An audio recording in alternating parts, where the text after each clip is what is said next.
GHMC council సమావేశం రచ్చరచ్చగా మారింది. Council meeting జరుగుతున్న సమయంలో ఎంఐఎం బీజేపీ మధ్య గొడవ జరిగింది.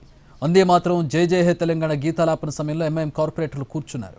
దీనిపై బీజేపీ సభ్యులు అభ్యంతరం వ్యక్తం చేశారు. నిలబడకుండా అవమానించారంటూ బీజేపీ సభ్యులు ఆగ్రహం వ్యక్తం చేశారు. ఇదే అంశంపై ఇరు వర్గాల మధ్య తోపులాట జరిగింది. కుర్చీలపైకెక్కి ఆందోళన చేశారు ఇరు పార్టీల సభ్యులు. దాంతో సమావేశం ఉద్రిక్తంగా మారింది.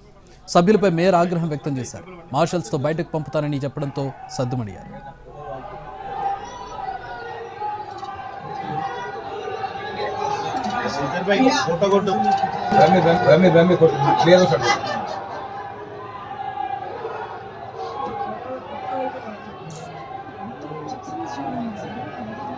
అన్నట్టు పాడకొని తెలియాలి దేశం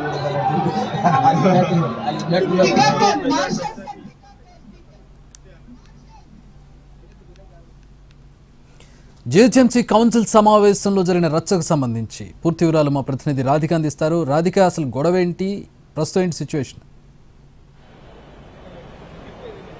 చక్రి, జీహెచ్ఎంసీకి సంబంధించి కౌన్సిల్ సమావేశం జరుగుతున్న సమయంలో మొదట ఉదయాన్నే ప్రారంభమైన కౌన్సిల్ సమావేశానికి మధ్యలో కొంత డిస్కషన్ తర్వాత బ్రేక్ ఇచ్చారు. ఆ బ్రేక్ తర్వాత గ్రూప్ ఫోటో ఒకటి ఇటు కౌన్సిల్ సభ్యులతో ఒక గ్రూప్ ఫోటో జీహెచ్ఎంసీ ప్రాంగణంలో దిగటం జరిగింది. ఆ తర్వాత మళ్లీ వాయిదా తర్వాత మళ్లీ ప్రారంభమైన మీటింగ్ రసాబసాగా మారిన పరిస్థితి. అయితే బీజేపీ నుంచి ఎంపీ రఘునందన్ రిక్వెస్ట్ మేరకు 150 సంవత్సరాలు ముగించుకున్న వందే మాత్రం గీతాలాపన చేయాలి. కౌన్సిల్ సమావేశంలో ఇది చివరి సమావేశం కావడంతో మరొక 2.5 నెలల్లో ఈ కౌన్సిల్ ముగియటంతో దీనికి సంబంధించి ఈ గీతాలాపన చేయాలి అని రిక్వెస్ట్ పెట్టడం జరిగింది. దాంతో పాటు ఇటు కాంగ్రెస్, బీజేపీ, బీఆర్ఎస్ అందరి నుంచి కూడా రాష్ట్ర గీతము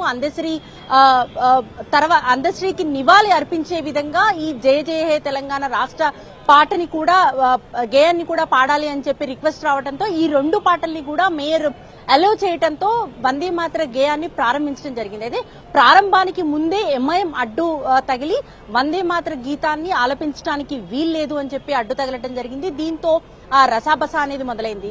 వందే మాత్ర గేయం ప్రారంభమైన తర్వాత ఇటు ఎంఐఎం సభ్యులలో చాలా వరకు కూడా కౌన్సిలర్స్ అంతా కూడా కార్పొరేటర్స్ అంతా కూడా అలాగే కూర్చుండిపోయారు. మిగతా సభ్యులంతా కూడా యాజ్ యూజువల్ గా జాతీయ గీతాన్ని రెస్పెక్ట్ చేస్తూ అందరూ గీతాలాపన చేయడం జరిగింది. అనంతరం ఇటు జయ జయ హే తెలంగాణ రాష్ట్ర గీతాన్ని కూడా ఆలపించిన తర్వాత ఇటు బీజేపీ, ఎంఐఎం కి మధ్యలో తోపులాట జరగటము, వాళ్ళిద్దరూ కూడా చివరికి అంటే బాహాబాహి గొడవ కూడా జరగటంతో కొంతమంది ఎంఐఎం అట్లాగే బీజేపీకి సంబంధించిన కార్పొరేటర్స్ అంతా కూడా బెంచీలు ఎక్కి నినాదాలు చేసి కొంత రసాబసాగా మారటం జరిగింది. రచ్చరచ్చగా అంటే కౌన్సిల్ అంతా కూడా చాలా డిస్టర్బెన్స్ గా ఇటు ఇరువురు పరస్పరం స్లోగన్స్ ఇచ్చుకుంటూ ఒకవైపు భారత్ మాతాకి జై అంటే ఇంకొక వైపు వీళ్ళు యాక్సెప్ట్ చేయకుండా మేము వందే మాత్ర గీతాన్ని యాక్సెప్ట్ చేయము అని చెప్తూ ఎంఐఎం సభ్యులంతా కూడా ఆందోళన చేయటము, ఒక రకంగా కార్పొరేటర్లు ఇలా తోపులాట చేసుకుంటూ గల్లాలు పట్టుకుంటూ ఇటు రచ్చ చేసిన పరిస్థితి. అయితే దీన్ని కంట్రోల్ చేయడానికి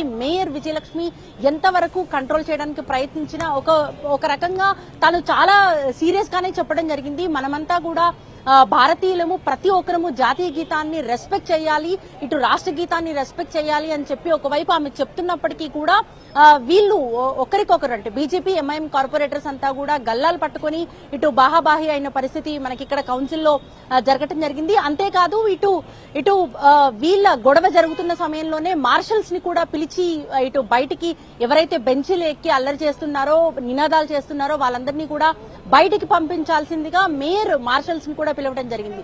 దీంతో కొంత సద్దుమణిగే ప్రయత్నం అయితే చేశారు. ఇక్కడున్న ఎక్స్-అఫీషియో సభ్యులంతా కూడా ఇన్వాల్వ్ అయిపోయి ఇటు కాంగ్రెస్ కి సంబంధించిన వాళ్ళు, బీజేపీకి సంబంధించిన వాళ్ళు, ఎక్స్-అఫీషియో సభ్యులంతా కూడా ఇన్వాల్వ్ అయ్యి కొంత సద్దుమణిగించే ప్రయత్నం చేసినప్పటికీ కూడా ఎంఐఎం సభ్యులు మాత్రం ఇటు బెంచీలపైకెక్కి బీజేపీ కార్పొరేటర్లు, ఎంఐఎం కార్పొరేటర్స్ అంతా కూడా బెంచీలపైకెక్కి ఆందోళన చేసిన సిచ్యువేషన్ అయితే ఉంది.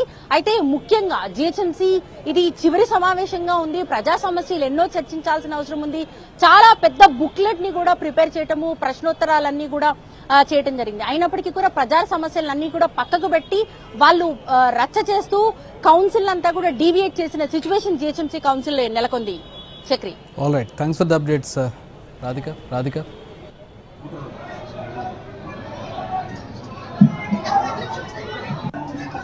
BJP members will take